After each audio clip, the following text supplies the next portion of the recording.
24 hours ago, I stood here and told you there was no quiet outcome to this match. Either England would break the script clean in half or the whole planet would watch the pattern survive one more round, and the accusations against FIFA would go completely nuclear. In the 85th minute in Atlanta, with England 7 minutes from their first World Cup final in 60 years, a player who half the internet believes should not have even been on the pitch rose at the far post and headed Argentina level. 10 minutes after that, Lionel Messi delivered his second assist of the night, Lautaro Martínez buried it, and England's 60-year dream died in stoppage time.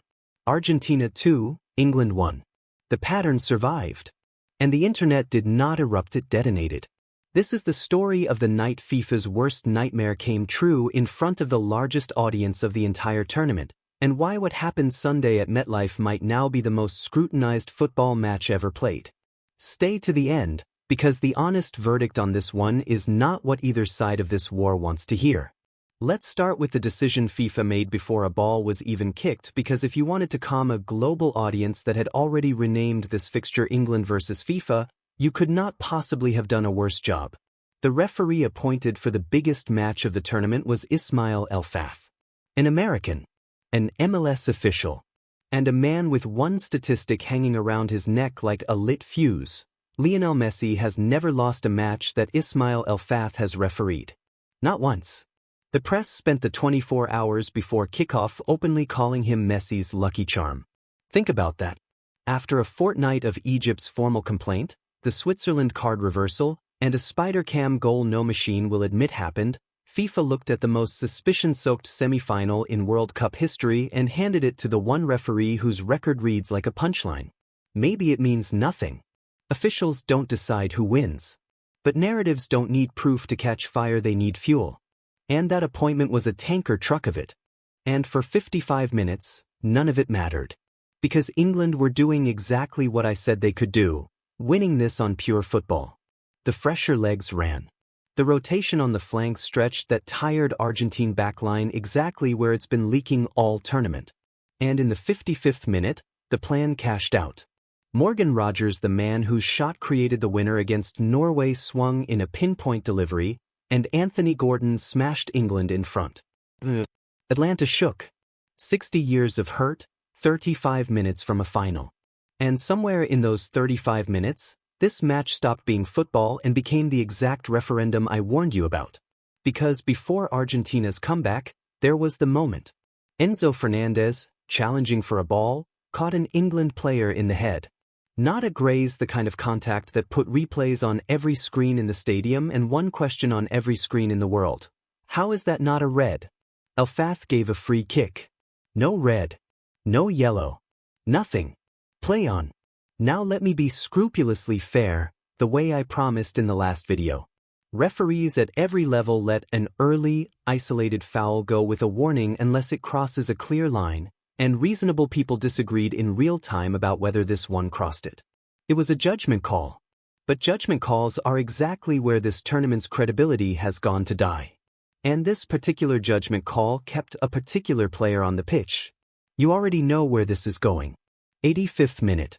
England deep, protecting the lead, the final within touching distance. Messi, 39 years old, playing England for the first time in his life, invisible for long stretches, produces the one moment England had denied him all night. The delivery is perfect.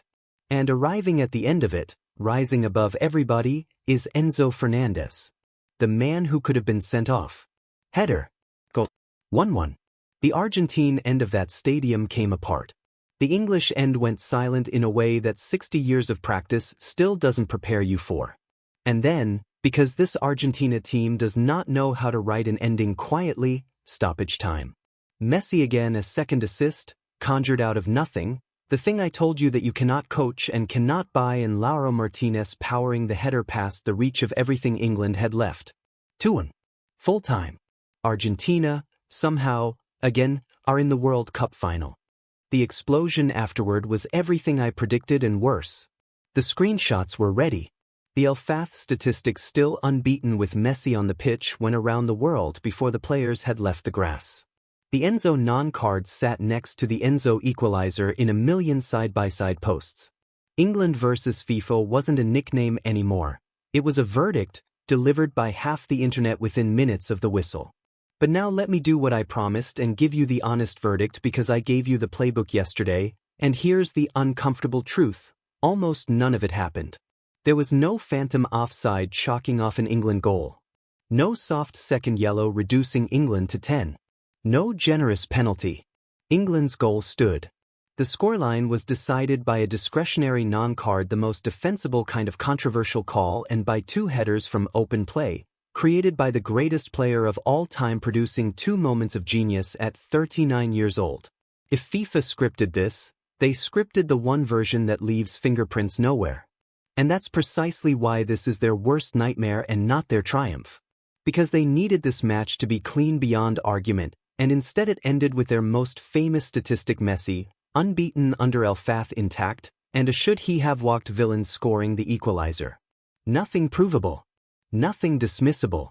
The ambiguity is the wound, and it will never close. And spare a real moment for England, because strip away the conspiracy noise and this is one of the cruelest exits in their history. They were better for an hour. They did everything I said they needed to do: pressed the tired legs, stretched the leaky defense, took the lead through pure football. They were 7 minutes from Sunday. And they ran into the two things that have carried Argentina through this entire ragged, breathless, suspicious summer: a squad that conjures moments from nothing, and a 39-year-old who waited 85 minutes to break a nation's heart twice. 60 years becomes 64, minimum. A lifetime of what if gets a brand new chapter. So now it's set. Sunday, July 19th, MetLife Stadium. Argentina versus Spain.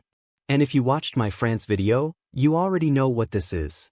The exact scenario I called FIFA's trap with no exit.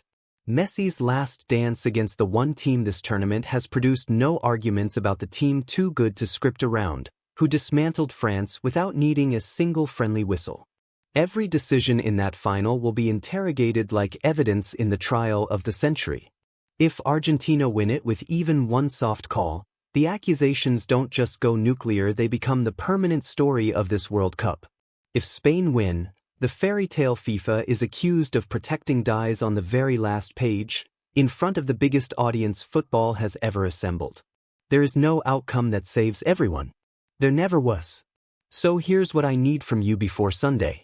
1. The Enzo Fernández challenge, red card or fair call? 2. Does Messi complete the story at MetLife, or does Spain end the argument once and for all? Verdicts in the comments, I'm reading every single one. And subscribe with the bell on, because the final breakdown drops within hours of the whistle, and after the 2 weeks we've just lived through, you already know it won't be quiet. Until next time.